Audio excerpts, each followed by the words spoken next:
वर्ध्यात लक्ष्मीपूजनाच्या दिवशीच महाविकास आघाडीचं धरणे आंदोलन आहे। खासदार अमर कारे यांच्या नेतृत्वात हे आंदोलन आहे।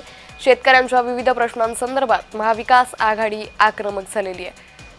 तर महाविकास आघाडीचं हे धरणे आंदोलन आहे। खासदार अमर कारे यांच्या नेतृत्वात हे आंदोलन पुकारण्यात आले।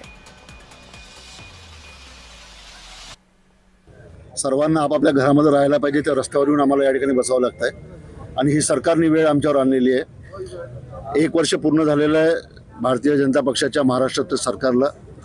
अजूनपर्यंत शेतकऱ्यांच्या कर्जमाफीचा मुहूर्त हा सरकारकडनं निघाला नाही। शेतकऱ्यांच्या आत्महत्या वाढतात आहे। सोयाबीनला कवडीमोल बाजारभावाने आम्ही त्या ठिकाणी विकतोय। आज अतिवृष्टीमुळे जे नुकसान शेतकऱ्यांचं झालं त्याची मदत नाही। माननीय मुख्यमंत्रींनी सांगितलं आम्ही 18,500 देणार, आता तो 8,500 प्रमाणेच पैसे आलेले आहे आणि ते पण 2 हेक्टर प्रमाणे। तर बेसिकली ते दिशाभूल करून राहिले पब्लिकला आणि त्यामुळे आम्ही सगळे इकडे जमा झालो की दिवाळीचं आणि दिवाळीपर्यंत पैसे पण नाही आले, कोणते कास्तकारला पैसे भेटले नाही आणि त्यामुळे काल दिवाळीचा साजरा करून राहिलो शेतकऱ्यांसाठी।